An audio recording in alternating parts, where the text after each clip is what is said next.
Todo está altísimamente expectante y aspira, por supuesto, que el diálogo se convierta en una institución permanente en Venezuela. Y hay mucha inquietud porque se observa en muchas partes que ojalá que el radicalismo obsceno y el radicalismo ortodoxo que hay en algunos miembros de una oposición radical no pase por encima de la institucionalidad. Es decir, el país aspira que este diálogo que se da entre las partes en este momento, entre el Ejecutivo Nacional y la oposición venezolana, se convierta en un instrumento que sirva para llevar con normalidad la cotidianidad a la cual los venezolanos estamos acostumbrados. Es decir, los venezolanos no tenemos la cultura guarimbera ni la queremos.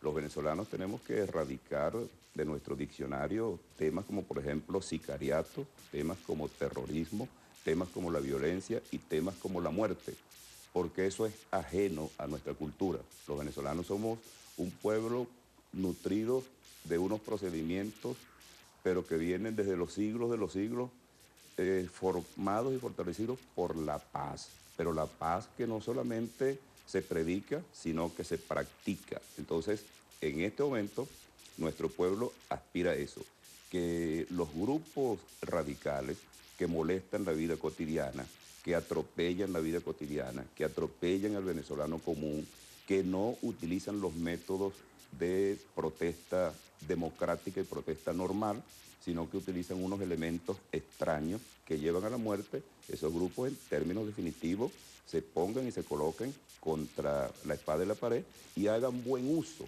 de los instrumentos que el Estado de Derecho y la democracia venezolana les garantizan, de manera que nosotros hacemos buena utilidad del diálogo que se genera hoy. Sin duda alguna, el diálogo va a ser determinante para resolver algunos problemas sociales y políticos, pero en el fondo queda el problema de la economía nacional y que sin duda alguna va de la mano con sectores en los cuales usted representa, la agricultura y la ganadería. Hay escasez de ciertos rubros que han sido muy determinantes y que incluso han estado dentro de las consignas de las protestas. ¿Qué hace falta en Venezuela para que se regularicen los mercados y que no exista escasez en ciertos rubros, como por ejemplo la leche, o que se puedan regular la existencia de todos los elementos en el mercado para una sana economía? Yo tengo la responsabilidad con el país de ser, pero altísimamente optimista. Y tenemos elementos prácticos para decir que eso es así. Por ejemplo, nosotros terminamos de hacer este fin de semana un extraordinario evento de trabajo en el estado Monagas, en una feria agropecuaria, donde una vaca venezolana produjo 43 litros de leche en un día de ordeño, ¿no? Esas son noticias que a nosotros nos refrescan, porque es que los venezolanos desde el punto de vista económico ni estamos desnudos, ni estamos tirando flechas, sino que ya tenemos una estructura y una infraestructura de producción en materia de leche, por ejemplo, en materia de carne, por ejemplo. En materia de agricultura vegetal, por ejemplo, hoy tenemos 5 millones de toneladas de semillas certificadas de producción nacional para empezar el ciclo de siembra de invierno que arranca ya. Hay también los niveles de fertilizantes ya totalmente garantizados. Entonces, si hacemos y llevamos unas políticas públicas que involucren a todos los sectores que estamos produciendo en el campo venezolano, pero yo estoy seguro que con nuestros propios sistemas de producción interna nosotros podemos romper con esas intermitencias de escasez que tiene el abastecimiento del pueblo venezolano, porque es cierto, a veces no consigues café, a veces no consigues pollo, a veces no consigues leche, bueno, pero a veces también las consigues. Es decir, que no podemos hablar de un desabastecimiento radical, sino un desabastecimiento que va y viene, pero que hay que normalizarlo y Claro. depende mucho del diálogo. Pero ¿cómo frenar esa intermitencia? ¿Cómo hacer que de verdad el Estado venezolano sea lo suficientemente robusto para hacer una economía autosustentable y no depender tanto de las importaciones? Porque vemos que gran parte de las medidas para resolver estas crisis que hay cuando hablamos de desabastecimiento es recurrir a mercados extranjeros. ¿Cómo hacer para fortalecer la economía venezolana cuando ya ha habido proyectos a lo largo de tantos años que han hablado y han llevado la promesa de que vamos a ser un país autosustentable? Yo me pronuncio por hacerlo a punta de producción interna, a punta de producción nacional. Pues, por ejemplo, yo soy un enemigo jurado de las importaciones en la institución que yo represento y como venezolano. Pero también estoy al mismo tiempo consciente que para sustituir a las importaciones hay que apoyarse en las importaciones y ello no es ninguna contradicción. ¿Por qué? Porque nosotros en materia de ganadería, por ejemplo, necesitamos buena genética. ¿Y dónde está esa buena genética? Está en Argentina, está en Brasil y está en otros países de América Latina y de Europa. De allá tenemos que traerla por un ciclo que tenemos que ir rompiendo, porque es muy cierto que un país puede vivir eternamente importando algo, pero no puede vivir eternamente importándolo todo. Hablando un poco acerca de las últimas medidas que se han tomado, como por ejemplo la instrumentación del SICAP 2, ¿piensa usted que ha sido favorable para los sectores que usted representa? ¿Ha sido positivo?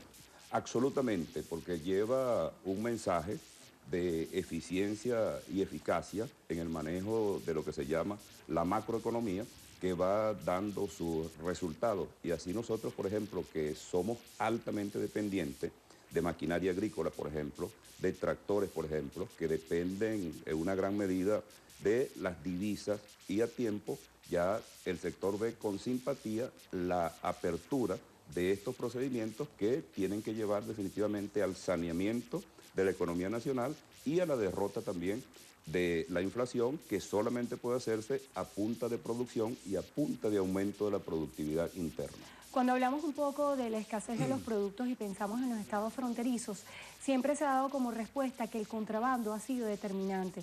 Usted en algunas declaraciones hablaba de que la respuesta para frenar el contrabando no era la militarización. ¿Cuál cree usted que es la solución?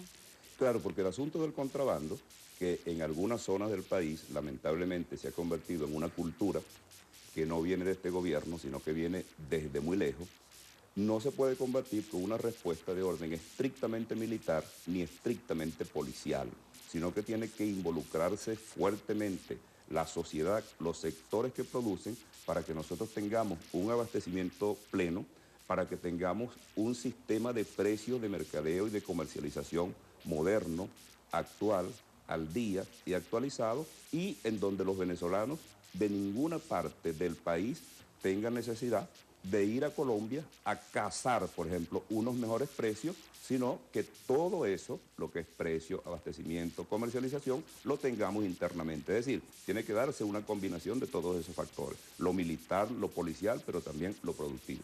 Se nos agotó el tiempo, pero yo quisiera que brevemente nos hablara de un punto que siempre causa muchísimo interés, y es hablar acerca de las políticas que ha tenido el Estado de expropiar algunas tierras que consideran estado abandonadas y algunas empresas. Yo quisiera que usted nos diera un balance acerca de cuán eficiente ha sido el Estado en el manejo de estas intervenciones. En una primera etapa, todo lo que tiene que ver con las expropiaciones, tanto de tierra como la guerra contra el latifundio y otros temas similares, en una primera etapa fue necesaria.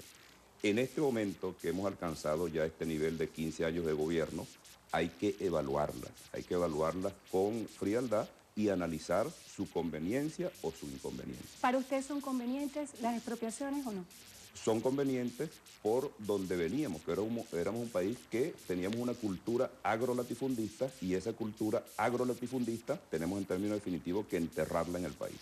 Pero no respondió mi pregunta. ¿El Estado ha sido eficiente o ineficiente? El Estado ha venido avanzando, hay empresas que han sido eficientes por el orden del 30, del 40%, por eso digo que hoy que hemos llegado a este punto hay que evaluar para ver su conveniencia o su inconveniencia. Bueno, le damos las gracias a José Agustín Campos, él es presidente de la Confederación Nacional de Agricultores y Ganaderos, COFAGAN, por haber estado con nosotros hoy en Entrevista Venevisión. Muchas gracias a usted, Andrina, también. Bueno, y nosotros vamos a tener otro entrevistado acá en el estudio, ya está preparado Ángel Medina, diputado ante la Asamblea